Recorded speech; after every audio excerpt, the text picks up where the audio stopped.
बिस्मिल्लाहिर्रहमानिर्रहीम।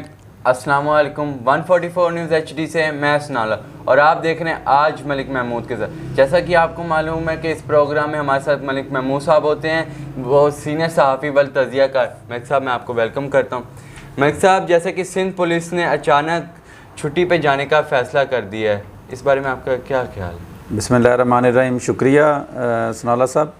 इस सवाल का जवाब देने से पहले मैं आपको बता दूं कि अभी थोड़ी देर पहले मेरा राब्ता हुआ है तो मुझे पता चला है कि सिंध पुलिस ने, जो कि सुबह से ये ख़बरें चल रही थी कि तकरीबन कोई 25 के करीब DIGs, एडिशनल IGs और 30 के करीब SSPs और SHOs ने जो छुट्टी पर जाने का फ़ैसला किया था तो उसको फ़िलहाल मौखर कर दिया 10 दिनों के लिए। IG साहब ने ये फ़ैसला किया है कि 10 दिनों के लिए हम ये फ़ैसला मौखर करते हैं और IG साहब ने ये ट्वीट किया है। सिंध पुलिस की तरफ से ये ट्वीट आया और उन्होंने ये तमाम जो उनके मताहत हैं IG साहब ने उनको ये कहा है कि फ़िलहाल ये फ़ैसला मौखर करें। मौखर क्यों किया, मैं आपके सवाल का जवाब बाद में देता हूँ। पहले इस पे चूँकि ये लेटेस्ट अपडेट हुई है। मौखर क्यों किया है, क्योंकि आर्मी चीफ़ ने इस पे एक्शन लिया है और कोर कमांडर कराची से इसकी तफसीली रिपोर्ट तलब की है और साथ ही कहा कि एज़ सुन एज़ पॉसिबल। तो नंबर 1। नंबर 2 ये था कि आज CM सिंध ने प्रेस कॉन्फ्रेंस की जिसमें थोड़ी सी मिसअंडरस्टैंडिंग हुई between Sindh police and government. उसमें मिसअंडरस्टैंडिंग ये हुई कि CM की तरफ से मुबैना तौर पे ये रिपोर्टर्स को कहा गया कि आप IG साहब के हवाले से सवाल नहीं करेंगे। तो उसमें फिर रिपोर्टर्स ने सवाल किया भी और IG साहब ने उसको इग्नोर कर दिया और जवाब नहीं दिया। एक तासर ये भी था कि शायद सिंध पुलिस जो है उनको ये अच्छा नहीं लगा, क्योंकि CM जो होता है वो उनका इमीडिएट बॉस होता है, सूबे का चीफ़ एग्जीक्यूटिव होता है। तो चीफ़ एग्जीक्यूटिव को IG के पीछे खड़ा होना चाहिए था, सिंध पुलिस के पीछे खड़ा होना चाहिए था। तो CM साहब ने इस पे बात नहीं की। तो इसलिए एक ये तासर था कि शायद सिंध पुलिस जो CM से भी कोई नाराज़गी है उनको। तो उसके 4 घंटे बाद chairman People's Party Bilawal Bhutto Zardari साहब ने फ़ैसला किया कि वो प्रेस कॉन्फ्रेंस करेंगे। उन्होंने प्रेस कॉन्फ्रेंस की और उसमें उन्होंने ये बड़ा वाज़े कहा, जो कल से ख़बरें गर्दिश कर रही थी। हमने अपने प्रोग्राम में भी कल ये पॉइंट उठाया था कि IG साहब को सुबह 4 बजे अगवा कर लिया गया या उठा लिया गया और कहीं और ले जा के वहाँ पे उनसे ऑर्डर करवाया गया कि आप FIR लॉन्च करें अगेंस्ट कैप्टन सफदर, मरीम नवाज साहब एंड अदर्स। तो उसमें ये बात हमने कल भी की थी। तो ये बातें कल ज़ुबैर उमर साहब ने को पूछा CM सिंध से, तो उन्होंने कहा कि हाँ जी ऐसे ही हुआ है कि हमारे IG साहब को उठा लिया गया था 4 बजे और फिर अचानक FIR लॉन्च होगी और फिर 6 साढ़े 6 बजे करीब कैप्टन सफदर साहब को अरेस्ट कर लिया गया। तो उसमें आज फिर आज CM सिंध की प्रेस कॉन्फ्रेंस के बाद बिलावल भुट्टो साहब ने प्रेस कॉन्फ्रेंस की और उसमें उन्होंने बड़ा क्लियरली ये कहा कि हमें शर्मिंदगी है, हम चूँकि मेज़बान थे और हमारे मेहमान को इस तरह उनकी तजलील हुई, उन्हें अरेस्ट किया गया, तो हम मुँह दिखाने काबिल नहीं रहे। तो बिलावल भुट्टो साहब ने ये मतलब अपोलोजाइज़ भी किया और साथ शर्मिंदगी का इज़हार किया। इसके साथ साथ बिलावल भुट्टो साहब ने एक बड़ी इंपॉर्टेंट बात की। उन्होंने कहा कि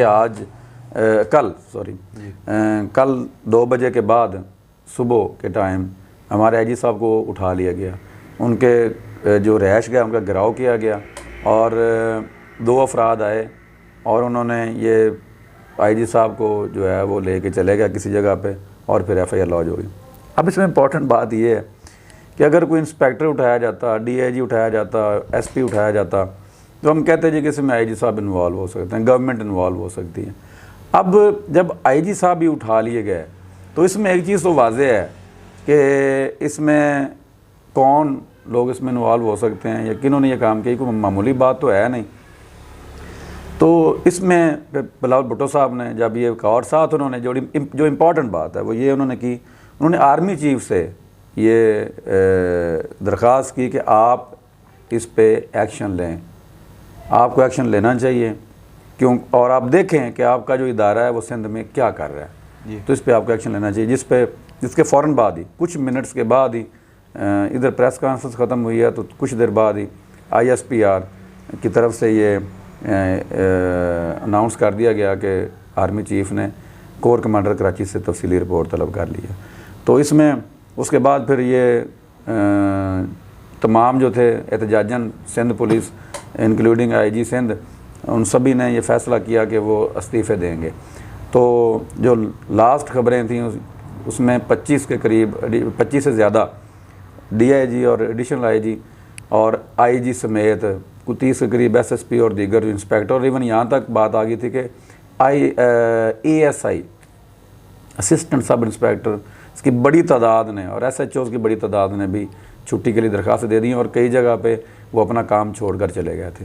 लेकिन अब अच्छी खबर ये है कि IG सिंध की तरफ से जो मैंने अभी आपको बताया कि वो मौखर कर दिया गया 10 दिनों के लिए, उस वक्त तक कमेटी की रिपोर्ट आ जाए, तहकीकाती कमेटी की रिपोर्ट आ जाए, इंक्वायरी रिपोर्ट आ जाए। इंक्वायरी रिपोर्ट आने के बाद फिर फैसला करेंगे कि उन्होंने छुट्टी पे जाना है या एहतजाज को और रास्ता इख्तियार करना है या फिर अपनी जॉब को कंटिन्यू करना है। तो ये जो बात है ये होगी। अब इसमें एक चीज़ मैं ऐड करता चलूँ, मुझे नहीं लगता, ये मेरा तज्ज़िया है, मुझे नहीं लगता कि ये जो रिपोर्ट है ये पब्लिक होगी, जो इंक्वायरी रिपोर्ट है, इसको जो भी आप कह लें, जो आर्मी चीफ़ ने भी इंक्वायरी का हुक्म दिया है, सिंध गवर्नमेंट अपने तौर पे एक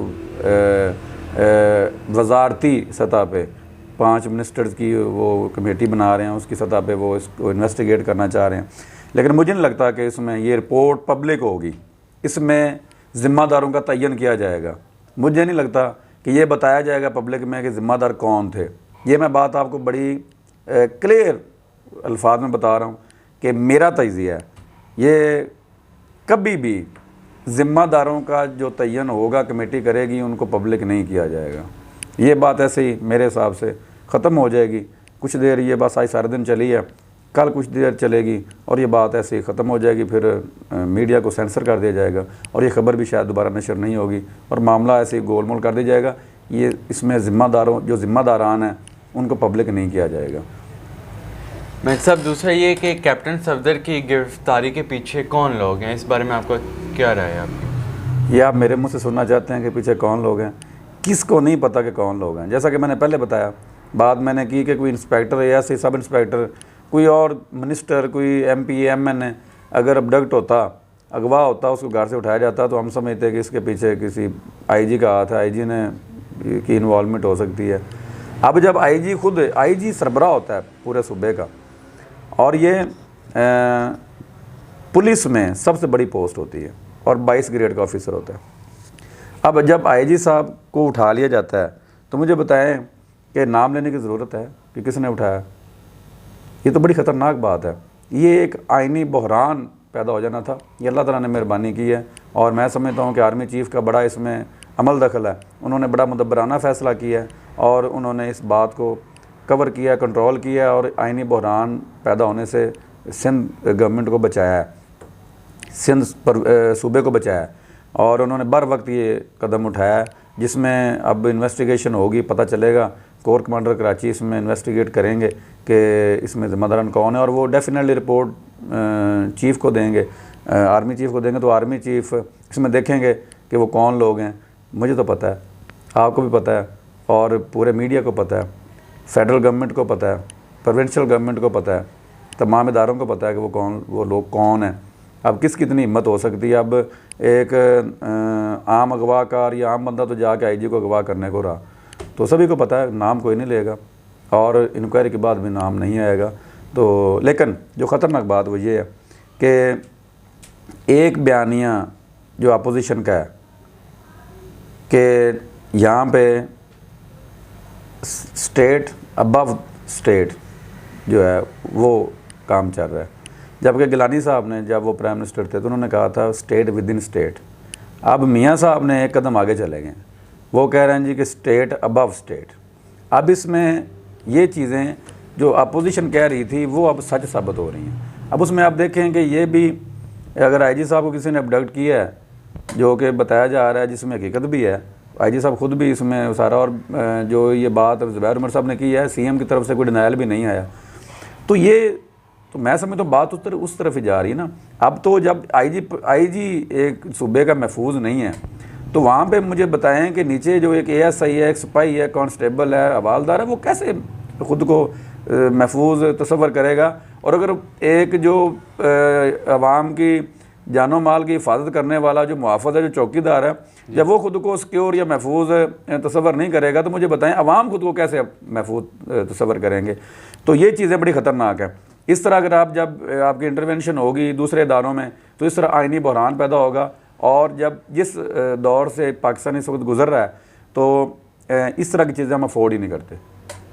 तो हमेशा की तरह जो बात मैं कहता हूँ कि हर इदारे को अपने डोमेन में रहना चाहिए। इस तरह हर इदारे की तौहीन भी होगी, तजलील भी होगी, हमारा मजाक भी उड़ाया जाएगा और हम आलमी सतह पर हम गंदे होकर रह जाएंगे। इसलिए हर इदारे को अपने डोमेन में रह के काम करना चाहिए। और इस तरह के जो काम हैं इससे आलमी सतह पे आपका जो एक तासर है वो बड़ा गलत जाता है और आपकी जो है बुरे अल्फाज में आलमी जो ताकतें हैं या दुनिया वो याद करती है आपको, और पाकिस्तान के अंदर भी। तो इस तरह मैं फिर गुजारिश करूँगा कि तमाम इदारे अपने डोमेन में रहें और अपना जो उनका वक़ार है, जो इज़्ज़त है, उसको कायम रखें। जो भी कॉन्स्टिट्यूशन ने उन्हें इख्तियार दिए हैं उसमें रह के काम करें और इस तरह के कामों से आपकी बदनामी होती, नेकनामी नहीं होती। मलिक साहब, ये जो इमरान खान ने मरीम नवाज़ शरीफ साहब को कहा है कि नानी, आप शायद आपने सुना होगा उनकी स्पीच में, ये कहना बनता था उनका क्या? बड़ा अजीब सी बात है। उनका तो ये करना भी नहीं था बनता, बीइंग प्राइम मिनिस्टर। उनका किसी भी जो एक इदारा है उसके जो बहुत आला अफसरान का नाम लेना भी नहीं था बनता। उनका ये भी कहना नहीं था बनता कि मैं तुम्हें जेलों में डालूंगा, ये करूँगा। बहुत सी बातें ऐसी हैं जो उन्हें नहीं कहनी चाहिए थी। ऐसी बातें अपोजिशन करती है। तो प्राइम मिनिस्टर साहब को ये बात नहीं करनी चाहिए थी। अगर करनी भी थी तो ये आदर तफन्न कर लेते। तो आप देखें उन्होंने बात कर दी और उस पर मेरा ख्याल 10 मिनट मरीम नवाज़ शरीफ साहबा ने उस पर तकरीर की और उन्होंने ये इसको कैश करने की कोशिश की कि ये नानी जो एक रिश्ता है उसका मजाक उड़ाया गया है प्राइम मिनिस्टर की तरफ से। तो इस तरह की बातें मैं समझता हूँ कि प्राइम मिनिस्टर को नहीं करनी चाहिए। आप एक एटमी ताकत मुल्क के आप प्राइम मिनिस्टर हैं, आप 22 करोड़ आवाम के प्राइम मिनिस्टर हैं।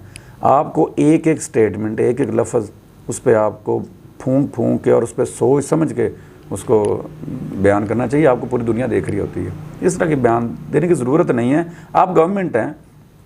मैं हमेशा ये बात करता हूँ कि जितनी तवज्जो, मैं फिर आज बात बार बार रिपीट करूँगा, जितनी तवज्जो गवर्नमेंट दे रही है बाकी कामों पे, खुदारा ये तवज्जो सारी अवाम के मसाइल पे दे, तो अवाम आपके साथ खड़ी हो जाएगी।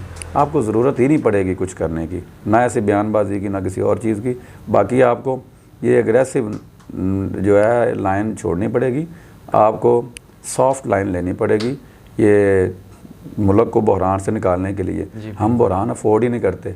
हम ऑलरेडी बहुत बड़े बहरान से गुजर रहे हैं। हमारी इकॉनमी कहाँ पहुँच गई आपको पता है, और हम बेरोज़गारी कहाँ पहुँच गई, महंगाई कहाँ पहुँच गई। हम तो ऑलरेडी मसाइल का शिकार हैं, ऊपर से कोरोना और ये तमाम चीज़ें हमें गवर्नमेंट तो अफोर्ड ही नहीं करती कि वो कोई ऐसा जो है वो काम करे कि जिससे मज़ीद उनकी बदनामी हो। तो मेरे हिसाब से गवर्नमेंट को अवामी मसाइल पर तवज्जो देनी चाहिए, ना कि इधर उधर की बातों पर। बहुत बहुत शुक्रिया। 144 न्यूज़ HD की तरफ से फ़िल वक्त इतना ही, इजाज़त चाहता हूँ। खुदा हाफ़िज़।